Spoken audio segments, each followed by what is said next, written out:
This is Steve from Boxing UK in association with Supreme CBD. Delighted to be joined in the flesh this time. Xavier Miller, how are you? I'm good, thank you. Have to start off, busy weekend this weekend for yourself. It is. Can you talk us through it? Always busy. To be honest with you, I'm used to it. I mean, when we were in the amateurs, you box every week. You box every weekend. Sometimes you box midweek. So we're used to going out and being busy all the time. You know, I've got a lot of pros in my gym, so I'm always busy. So you've got Youssef out this weekend. Yeah. Can you talk us through that fight? And for anybody that doesn't know, what kind of fight can we see? I mean, as Eddie said, more than likely this will be the fight of the night. The two styles are just going to gel really well. You know, similar experience between the two of them, and I just can't wait for Youssef to get this, to have this fight. I mean, he's been outstanding ever since he came to my gym. He's been at my gym since, I don't even know what year now. I've had Youssef since he's about 16 years old. So his last 2 years in the amateurs, he was with me, and then he turned pro with me, which is, as a coach, this is what you want to be given respect for. Not because you've been sent well-known fighters. That's not you building a fighter. This is building a fighter. So it's a very proud moment for me. You know, I've got a very close relationship with Youssef, and when this fight was proposed from Matchroom, Eddie, I just said, listen, 100%. 100%. I've got full belief in Youssef. Youssef to me is the best super featherweight in the country right now, technically.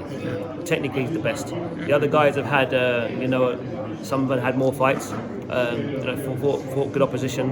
But I'm talking about as a complete fighter technically, Youssef to me is in a different world. So I'm really looking forward to him displaying those skills on Saturday. Just from that then, Xavier, and I know it's a loaded question, but even at this early stage, how far can you go? Well, the whole point of us fighting for a WBC silver title is because we want to get a world ranking. I want him to be a world champion. You know, Youssef will go as far as he wants to. You know, in his fights he has to make smart choices. You know, like I said, he can do a bit of everything. He can stand there and have a war. He can box if he wants to, and it's just about mixing up and doing the right things at the right time. But you know, he's got a long career ahead of him. He's 25 years old, outstanding fighter, and you know, Castaneda is going to push him. It's going to be, you know, it's going to be a back and forth. It will be a fan-friendly fight, which is what Youssef always wants. The most important thing to him is to please the fans. That's what Youssef wants. Obviously, for me as a coach, the most important thing for me is that he gets the win and becomes a world champion. Have to mention, Xavier, while you're here, under normal circumstances, he was Dillian's trainer for the main event. Of course. As his trainer, can you talk us through the chain of events that led to that fight being cancelled or postponed? Yeah, I mean, it's the same as every training camp. You know, a lot of fighters, some fighters spar throughout the whole camp, some spar 4 or 5 weeks. You know, and coming towards the end of the last week of sparring, got an injury, and you know, Dillian wanted to continue. He's never pulled out of a fight before, so he just wanted to say, listen, I'll be all right, you know. But you know, you're watching the sparring, and there's certain things that he usually does without any issues, and there was a couple of issues, and just had to say to him, listen, this is not a good idea, and you know, collectively we made a decision. Did Dillian know the potential backlash that was going to come off the back of this? No, Dillian and his team, we don't care. You know, this is a guy that has one of the best resumes in the heavyweight division. He's actually got the best resume for a guy that hasn't boxed for a world title. No question. He's never pulled out a fight before. Why would we be pulling out a fight with Wallin? Like, Wallin's like this fighter that's going to cause major problems. Dillian's beaten better guys than Otto Wallin. You know, let's just be honest. He has, and you know, as much as I like the Wallin fight and I like the effort he put in against Tyson Fury, you know, you know, without the cut, it's not really a great fight, is it? It was entertaining because once Tyson Fury got cut, then the fight became interesting. You know, I think he's a good fighter. I don't think he's anything better than that. He's just okay, and I think Dillian definitely would have taken him out of there. So that's why Dillian's so disappointed, because he wanted to box, obviously, back in the UK. You know, it's taken a long time to get back here. It's been difficult for everybody, but he was really excited about that. You know, the O2, all his fans coming out, and people have to be crazy to suggest that Dillian wasn't going to fight. I mean, this fight was made.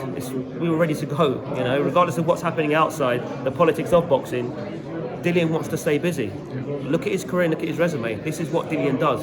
So, yeah, disappointed, but listen, gives you guys something to talk about. It does. Can I take another angle though, Xavier? And it's one that not a lot of people have approached it. Does Dillian not having this fight put him more at jeopardy, because it'll probably be over a year since he's been in the ring when he eventually faces Tyson Fury? Would it have been better to have this fight? I mean, it's always better to be active, but Dillian has been active in training camp. When I say to you, we, since I was riding in Portugal a couple of years ago, we really haven't stopped training. We really haven't stopped learning. So we've just been progressing, getting better and better. It would have been good to get this fight, but it's not going to happen. And that's boxing. Last one. Last time we spoke to you, you told us that Dillian Whyte beats Tyson Fury. Oh, all day long. It's going to happen now.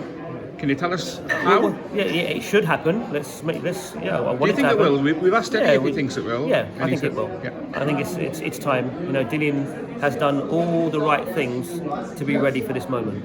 And you know, I like the Tyson Fury fight. I've always liked it. And yeah, looking to just grab that title and you know, go on and be great. So how does he beat Tyson Fury, Xavier? Loads of different. We've got a variety of different ways to beat Tyson Fury.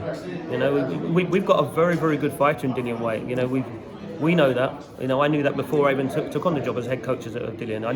I thought I rated him then because I was in the corner with the rematch with when he fought Derek. Always known how good Dillian is. When I met Dillian, there's just certain things that I wanted him to work on, just refine and just understand. That's because obviously I've had a lot of experience teaching fighters from the amateurs and teaching fighters in the pros. So and a lot of my education and schooling came out in the States. You know, I spent a long time in loads of different countries, in Germany, in America. So, you know, there's a lot of things that I want to teach Dillian and just remind him that he was really good at certain particular things early in his career, and go back to some of those things. You know, it's exciting to watch, and yeah, I can't wait for this fight, honestly. Last one, you've got Kay Prosper in the gym. Anything bubbling there? Yeah, I just bumped into Shane. Going to take some guys down for sparring soon, but obviously he's got Robbie Davis Jr. with him here. That's a fight that I want for Kay Prosper. I think it's a massive fight. I think it's a big fight in the UK. You know, Kay, he hadn't lost the fight since I think 2019. You know, me and Kay were on a really, really good run. We got the call for the European title against Sandor Martin. Absolute nightmare out in Barcelona with that referee. Just we couldn't implement the game plan that we had set. You know, obviously Mark Sandor's a very good boxer, but you've got to get physical with him. Every time we got physical, the referee kept breaking it up. And the referee actually came to the corner halfway through the fight and said to me, "If I've got to talk to Kay again, I'm going to disqualify him." So we had no chance. Obviously there was a lot of backlash, you know, because obviously Kay didn't perform the way we would have liked him to perform.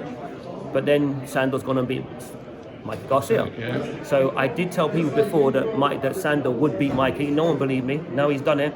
You know, he just goes to show how good Kay actually is, because he jumped from English level all the way to basically to I think Sandor Martin's number 7 in the WBC World Rankings. You know, so Kay took a massive jump, and you should get respected for taking the risk. You know, I could have turned the fight down. So it was a nightmare scenario, to be honest with you, because I was out in Portugal training Dillian. So I only managed to, after Dillian's fight with Povetkin, the rematch, when I got back to the UK, I had 3 weeks with Kay Prosper, which means we went straight into sparring. So I hadn't had a chance to train the guy. So he wasn't able to perform at his best. But anyone's just underestimating him. Yeah, well, you know, Kay's a very good fighter. Robbie Davis Jr. and Kay Prosper will be a very good fight. After this fight, obviously, this weekend's going to be very busy, because I've got to be. I'll be the head coach in the corner for John Thompson as well, just covering for Don, a good friend of mine. But as soon as this weekend's done, I'll be pushing for that fight. Xavier, can I wish you all the best for the weekend? Thank you very much. Look forward to seeing your young man.